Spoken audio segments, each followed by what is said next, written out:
Matt Whitaker, former U.S. Acting Attorney General. This is such a great conversation about America, our future, what's going to save our republic. We have a great football player. Matt Whitaker is here. Matt. They tried to bury me. They didn't realize I was a seed. It's a touchdown. Whitaker. Former acting U.S. Attorney General. Under President Trump. I'm going to be an unwavering supporter of law enforcement.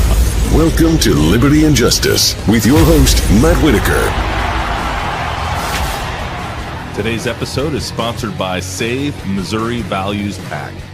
Welcome to Liberty and Justice. I'm your host, Matt Whitaker. You can catch us every Friday, 7 p.m. at CPAC Now and anywhere that podcasts are distributed. But Whitaker.tv is the best place to see what we're doing. I'm joined, as you can see, by my good friend, Chad Wolf. Chad, glad you'd be with us. Well, Matt, thanks for having me. Yeah, I've been trying to get you on this show for a while, especially with the news of the day.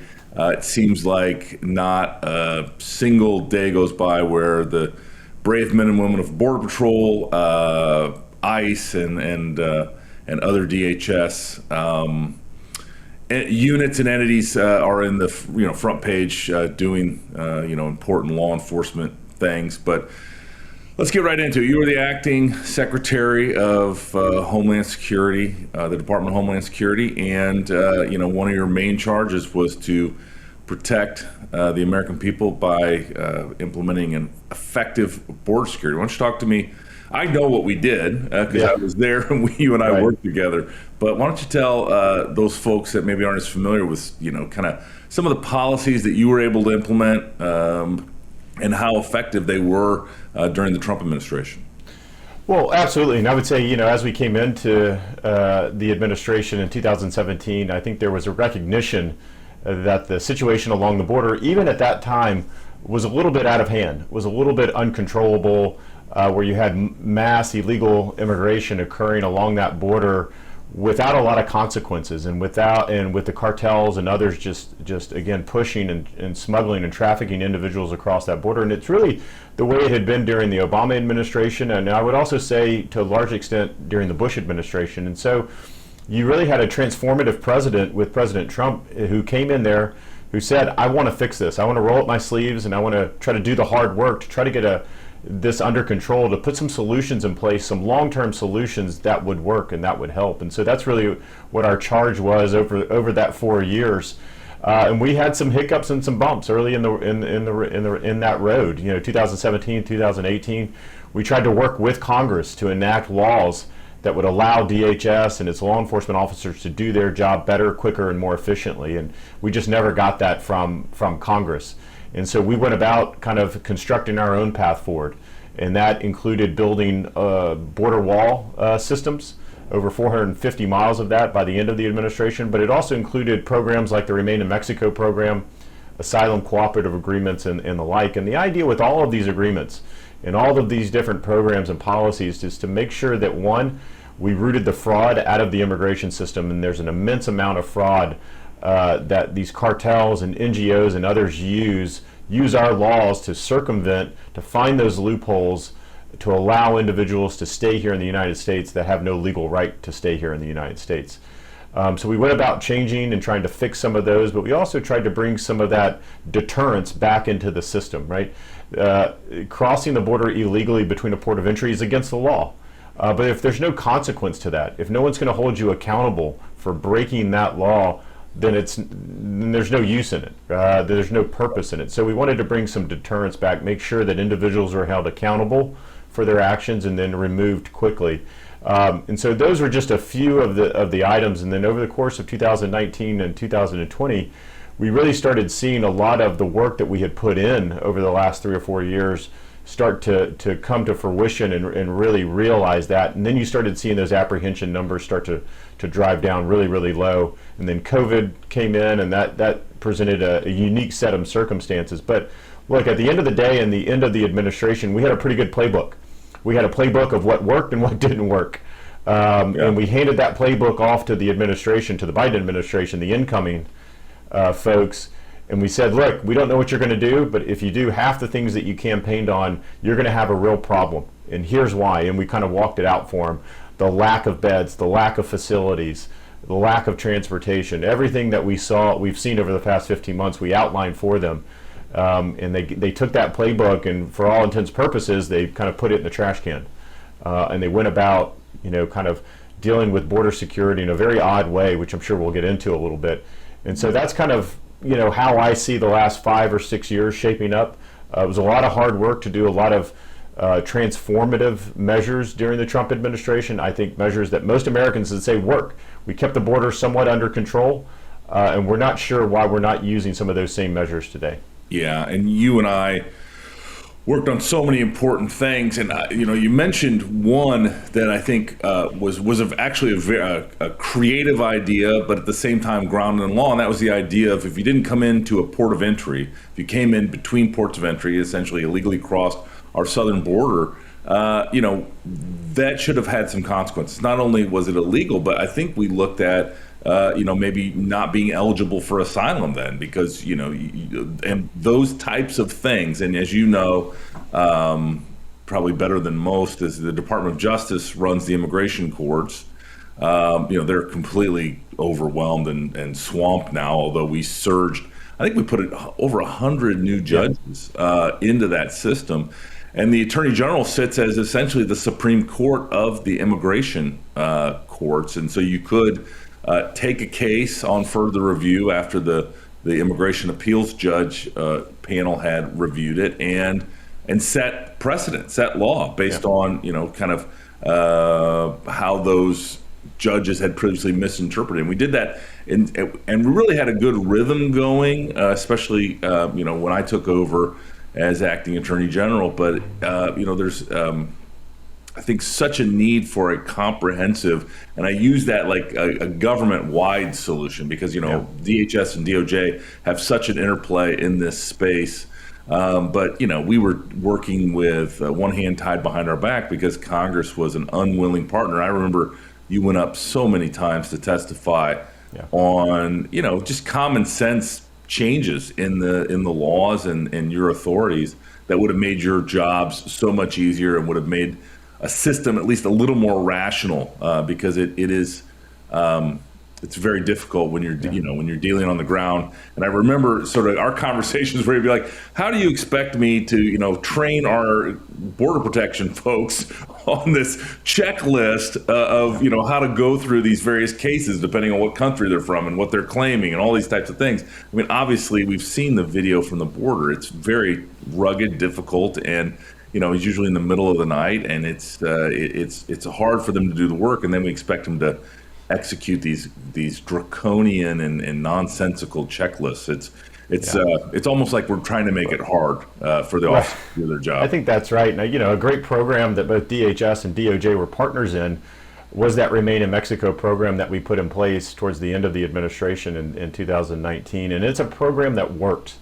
And it's this whole idea of if you're seeking asylum, and we know, a small percentage actually qualify for asylum because it's hard to get, and it should be hard to get, just like refugee status is hard to get. We know about 12 to 13% actually qualify, and so the whole idea was try to root out that fraud to say, the other 80 some odd percent don't try to gum up the works and gum up the system, and not allow the United States government to be able to reach that 13% that truly need it. So this whole idea that, yes, you can still claim asylum in the United States or at that southern border, it's just during the course of your immigration proceedings, you're going to remain in Mexico. Yeah.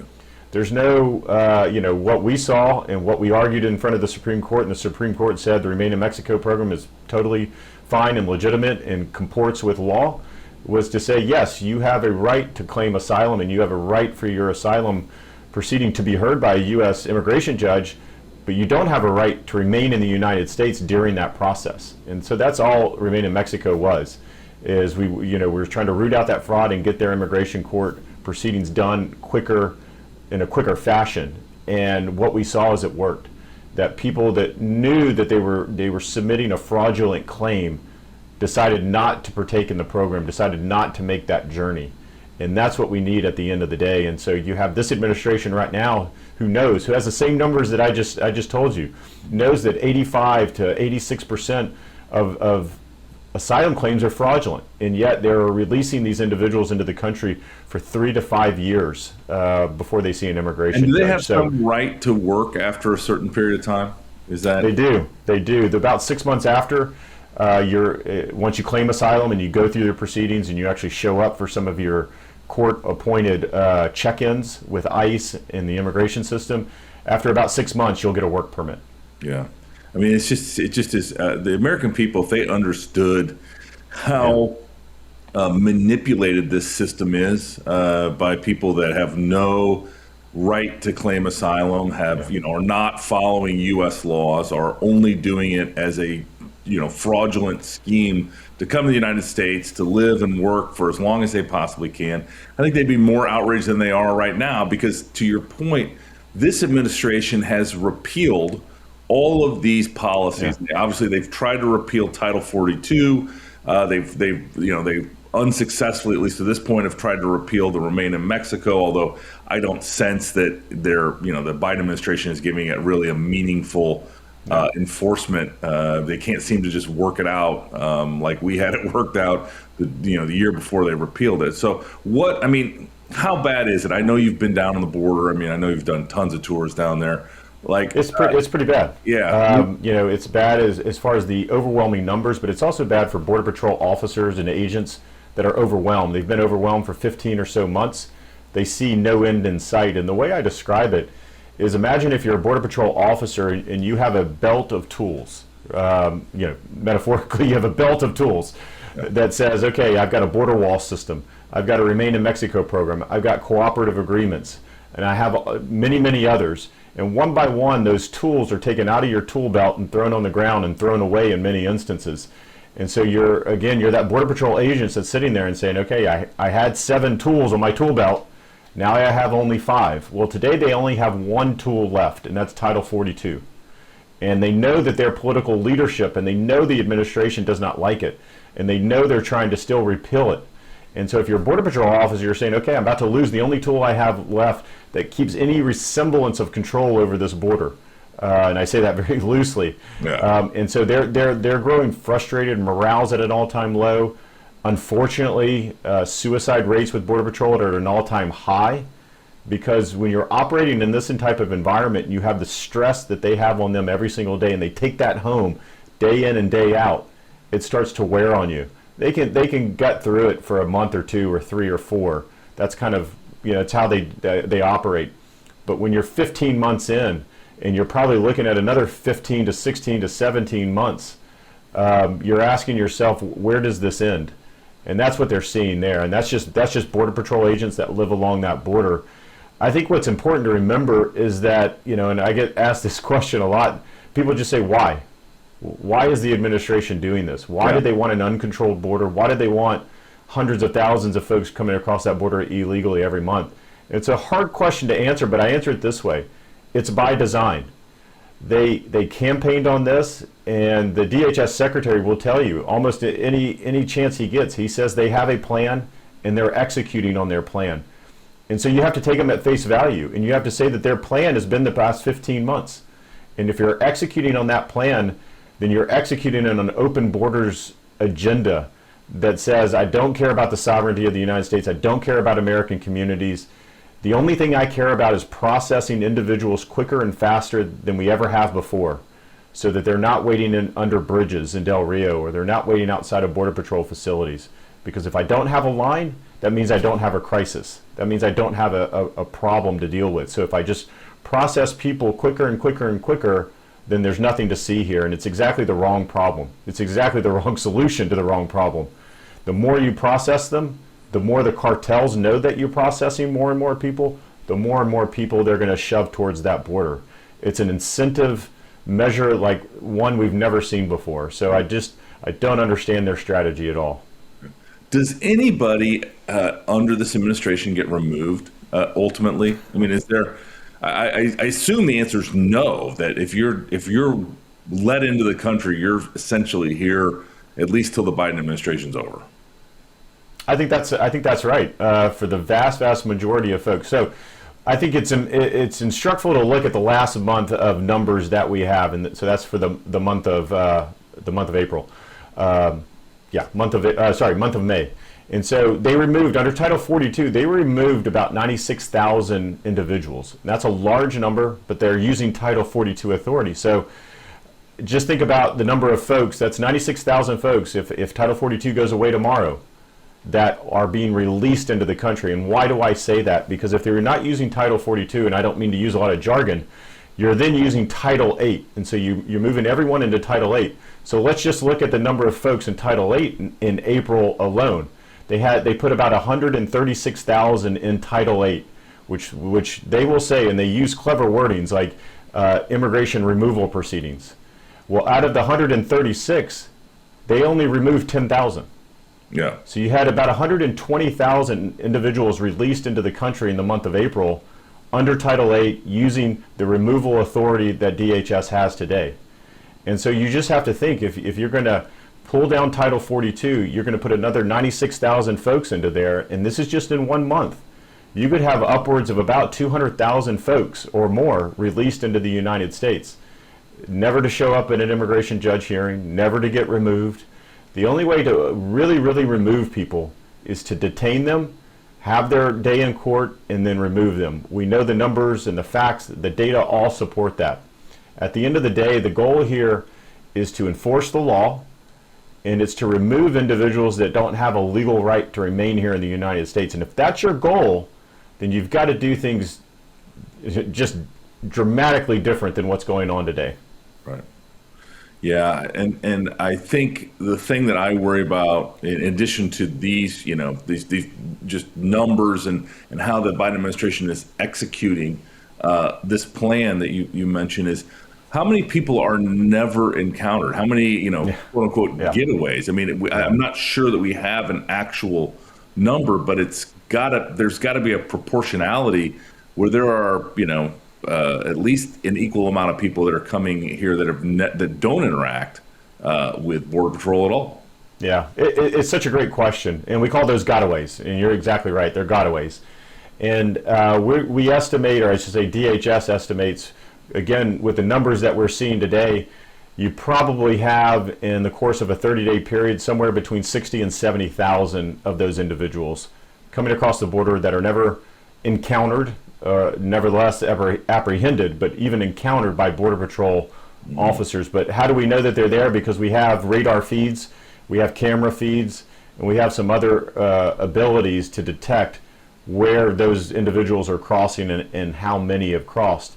And so these are the individuals that are most concerning to me, because these are the individuals that have the means to pay the coyotes and the cartel members to smuggle them across the border in areas that they know Border Patrol is not in. These are not the family units that are showing up 200-300 at a time and are seeking out Border Patrol because they want to be released into the country. These are folks they have no intention. They don't want to be encountered by law enforcement. They don't want to have their fingerprint taken, their name run, their biometrics enrolled. They don't want to do that for a variety of different reasons, and you can only imagine what those are. They're not good people, and they're here for nefarious reasons.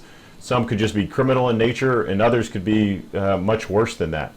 But when you have 60 to 70,000 a month, and it just starts to add up month after month after month, and you have to say, what is going on? And so you have the Secretary testifying in front of Congress. Matt, you testified, I've testified. Yep. And he says in front of Congress, the border is closed, the border is secure, and DHS has operational control of the border. Yeah. And I would just submit to you, if you have 70,000 folks that are coming through that border that you never encounter, it's not closed, it's not secure, and there's no earthly way that you have operational control over it. Right. I think his testimony and the talking points that they have constructed is the biggest gaslighting operation in the history of America. And the fact that the media is unwilling or unable to tell this story is just a shame. What do we do? I mean, ultimately, the American people are going to get sick of this, and are going to start, this issue is going to continue to rise in their minds, because every time, if you're having 200,000 people a month coming into our country, they're those ultimately a subset of them, maybe it's a small subset, maybe it's a meaningful subset, are going to commit crimes. They're going to hurt people. They're going to, kill American citizens. The outrage ultimately, you saw that one of the people, the guy that was arrested for the George Bush assassination plot was an asylum seeker. Right. And so, right. You see these people that are here. They shouldn't be in our country in the first place. They're abusing our system of asylum, but they're going to ultimately not all be valedictorians of their high school class. And, I think this is the hardest thing as conservatives that stand for the rule of law, that want our border secure, that want to stop this illegal flow, that want to use every tool, to your point, every tool in the tool belt to, have a system of immigration that serves the American interest. I mean, I think that's the biggest, frustration that I have is we should have the best and the brightest from around the world come here and contribute to our economy and our society. But we just can't have this unregulated flow of whoever wants to come here, because 25% of the world wants to come to the United States of America. It's a great point. And so when we say, look, this set or this group of individuals shouldn't be here, it's not that we're not compassionate. Right. The United States, as I like to point out, particularly under President Trump, but even in the last year, gives out more green cards, gives out more ability to come to the United States than any other country in the world does. So we are compassionate people, but there's a legal way and a right way to do this. Right. Is if you follow the rules, then you wait your turn in line and you can get in.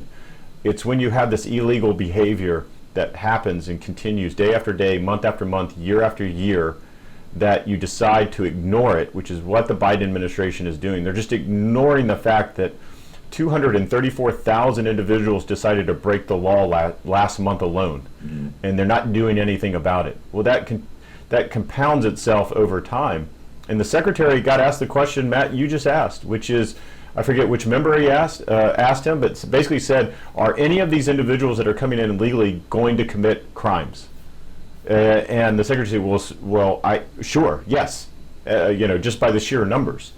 And so if your answer is yes, then the follow-up is, well, what are you doing about it? Right. Or do you just throw up your hands and say, well, that's just the way it is? And I submit to you, every crime that happens that is committed by someone here in the country illegally is a crime that didn't have to take place. It is a preventable crime at the end of the day. And if your job as a law enforcement officer, or in this case, the Secretary of DHS, part of your job is to protect Americans every day. And it just doesn't happen from terrorist events. It happens from what's on that southern border. And so we need to get serious about the cartel situation. They're very complex organizations. To defeat them is going to take some really innovative ideas and solution sets. It's not going to be more of the same that we've been doing for the past couple of decades. Right. You're really going to have to get aggressive. But this is what's killing Americans every day, and I don't think we should shy away from that. These are the same groups and organizations that are smuggling individuals, or also smuggling illegal narcotics across that border in record numbers. In the fentanyl and opioids crisis that we have here in the United States are killing over 100,000 Americans every single year, overdose deaths. And so they are killing Americans every day. And so, look, I appreciate we have great debates about Ukraine and what we're doing overseas. To my knowledge, not one American soldier has died in Ukraine. But every single day, Americans are dying because of what is occurring on that southern border. And so I think we have to get real serious about this. You're so right, Chad. We can't help but look at how the coverage of something like monkeypox is covered versus, like to your point, 100,000 overdose deaths a year, and a lot of the problems coming through our southern border with the same failed policies of the Biden administration. We could talk all day about these subjects. You're so knowledgeable, and I was there along for the ride, working with you and others. But talk to me a little bit in the final minutes we have about your work at America First Policy Institute. What you're focusing your time and attention. I know you're the executive director there as well. But talk about kind of some of the, the policies and the solutions that you're working on to help the American people. Sure. So the America First Policy Institute, it's a great organization. We've got about 21 different policy centers, and it ranges across all the issues from national security to school choice to health care to pro-life and everything in between. And so it's exactly what the name says. So what we're doing is crafting policy solutions to put Americans first. So as we think about these public policy issues, the tough ones that are facing Americans, whether it's the economy and inflation and spending, or whether it's the security, both national security and Homeland Security, it's what's best for the American people. What's best for that individual or that family living in Iowa or living in Texas or Nebraska or Kansas or and everywhere else. Let's put them first and foremost. What's best for them instead of looking out for special interest and looking out for, it's the way it's always been done, so let's just continue to do it that way. And we really did that. You know, President Trump really brought that sort of to the forefront of a lot of people's minds of how do we put Americans first in what we do every single day. And he certainly did that in the 4 years he was in the White House.